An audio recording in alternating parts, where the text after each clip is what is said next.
Joe Jackson is often remembered as the man Michael Jackson feared, but he may also be the man who gave Michael the discipline, work ethic, and survival mentality that helped turn him into the king of pop. Was Joe Jackson really a monster, or was he the ruthless architect behind greatness?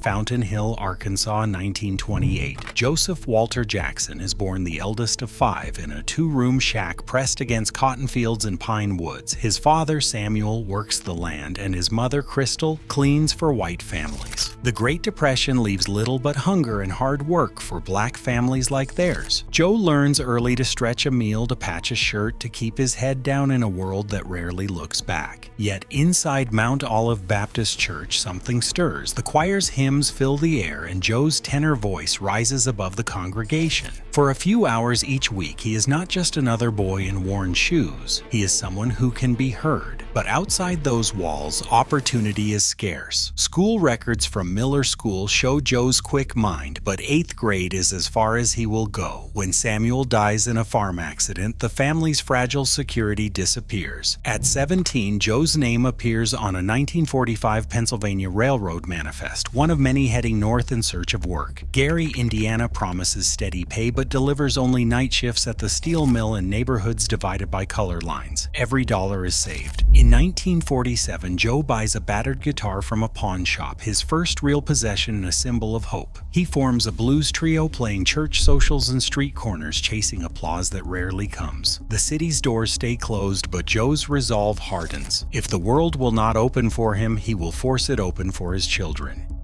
In Gary's steel mills, a single mistake could cost a man his job or his fingers. Joe Jackson learned that lesson the hard way. In October 1948, a citywide strike shut down the blast furnaces and paychecks vanished overnight. Joe stood in bread lines watching proud men shrink into silence. For weeks, the Jackson family scraped by on food stamps, their savings gone. The message was clear: one false move and you are out. When the mills reopened, Joe's place was not secure. In 1951, a round of layoffs swept through the plant. Union records show his name among those let go for insufficient seniority, a technicality that stung worse than the pink slip. 3 months of idleness and mounting bills hardened his resolve. There would be no mercy, no luck, no second chances, not for him and not for anyone who depended on him. Music offered hope, but humiliation lurked there too. In February 1950, an RCA Victor rejection letter arrived in a plain envelope. The letter said they were looking for a more polished vocal style. The words burned. Then in July 1952, a local radio station aired a segment mocking Joe's guitar playing, his awkward solo replayed for laughs on WGBU. Neighbors recalled the look on his face afterward, the way he walked home without a word. Each setback, each public slight pressed a new scar into Joe's psyche. The world, he decided, divided people into winners and losers, and only relentless discipline could keep you from falling. Years later, that philosophy would become law in the Jackson home. The question lingers: was this armor against failure or the blueprint for something far darker?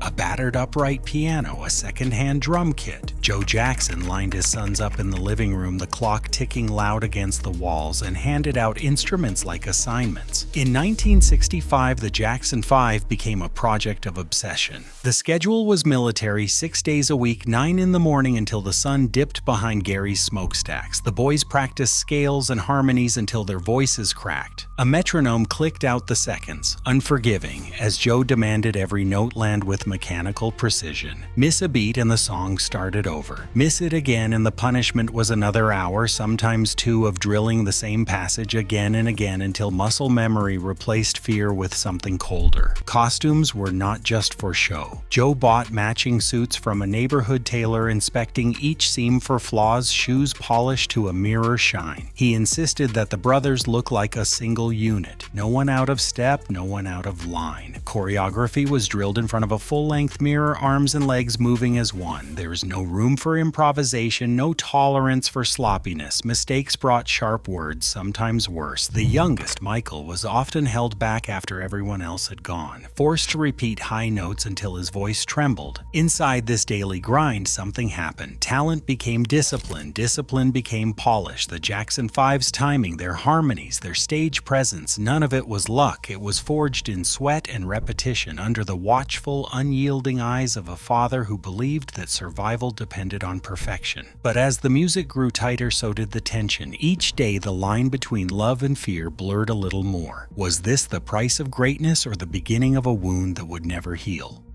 August 1969. The Jackson 5 walk into Motown's Detroit headquarters, matching suits, shoes shined, eyes wide but already trained not to blink. Berry Gordy, Motown's founder, sits behind his desk as a battered tape recorder clicks on. The boys launch into Who's Lovin' You, their harmonies tight, Michael's voice raw and impossibly mature for a child of 11. By the end, Motown's staff are silent, then stunned. Gordy signs them on the spot. The contract is inked that month, sealing a deal that will turn the Jackson family into a household name. Motown's veteran producers, used to breaking acts from scratch, find themselves with a group already drilled to near military precision. Studio logs show the Jackson 5 nailing full takes in fewer attempts than most adult acts. Gil Askey, Motown's stage director, later recalled, "They came in ready. Every move, every note, it was already there." A rehearsal tape from Jacksonville, Florida, dated December 30th, 1970, captures the brothers running Mama's Pearl. The voices are crisp, the choreography lands perfectly, and Michael's lead is effortless. No missed cues, no hesitation. Engineers note that the group could perform their entire set without a single retake. Berry Gordy tells the press, "I have never seen children so professional." Motown's publicity machine highlights Michael's charisma, but insiders point to the relentless home training that made it possible. The Jackson 5's first 4 singles rocket to #1, and their debut album goes gold in weeks. The world sees polish and energy, but behind every perfect performance is the echo of a father's demand: never let them see you sweat, never give less than everything. For a moment, it looks like the gamble is paid off. The discipline, the hours, the sacrifices, all converted into applause and chart-topping hits. But as the crowds grow and the spotlight burns brighter, the question lingers: what does it cost to be this perfect, this young? Trophies line the mantle, gold records fill the walls, but behind every standing ovation a shadow lingers. Michael's words cut through the applause. He said, "I would sometimes vomit or faint at the sight of my father because I was so scared of him." In moments meant for celebration, fear was never far away. LaToya remembers the tension, the quiet that fell over the house when Joe entered a room. She describes a childhood where even laughter felt dangerous, where a single mistake in rehearsal could end in tears. One night, after hours of drilling a dance step, Michael broke down sobbing, his voice raw from trying to please a father who never seemed satisfied. The family saw it all: the trembling hands, the silence at the dinner table, the way each child watched for the slightest change in Joe's mood. Success and pain became inseparable, each feeding the other until even triumph felt heavy with cost. The question hangs in the air: can greatness ever be worth this kind of fear? Critics called the Jackson 5 a phenomenon of precision and power, marveling at a group of teenagers who could outshine veteran acts on the world's biggest stages. Rolling Stone praised Michael's impossible maturity, and Billboard wrote that no other act of their age could match their discipline. Behind every glowing review, a question lingers: was it only talent, or did something harsher drive them past their limits? The Osmonds, the Silvers, even Motown's own prodigies never matched the Jacksons' relentless polish or their streak of #1s. Music historians point to a formula: raw ability, yes, but also a training model built on pressure, repetition, and the constant threat of failure. Experts debate whether Michael's genius would have risen without the daily drills, the punishments, the fear. Can greatness be separated from the pain that helps shape it? The evidence refuses to offer comfort. Every chart, every trophy, every haunted memory leaves the question hanging. Would Michael Jackson have changed the world if he had not first been broken and rebuilt by his father's hands? Perfection is never free. Today, the echoes of Joe Jackson's method still haunt conversations about fame, legacy, and the scars left behind. Greatness demands a price, but who decides what that price should be? In chasing immortality, some wounds never heal. Share your thoughts below.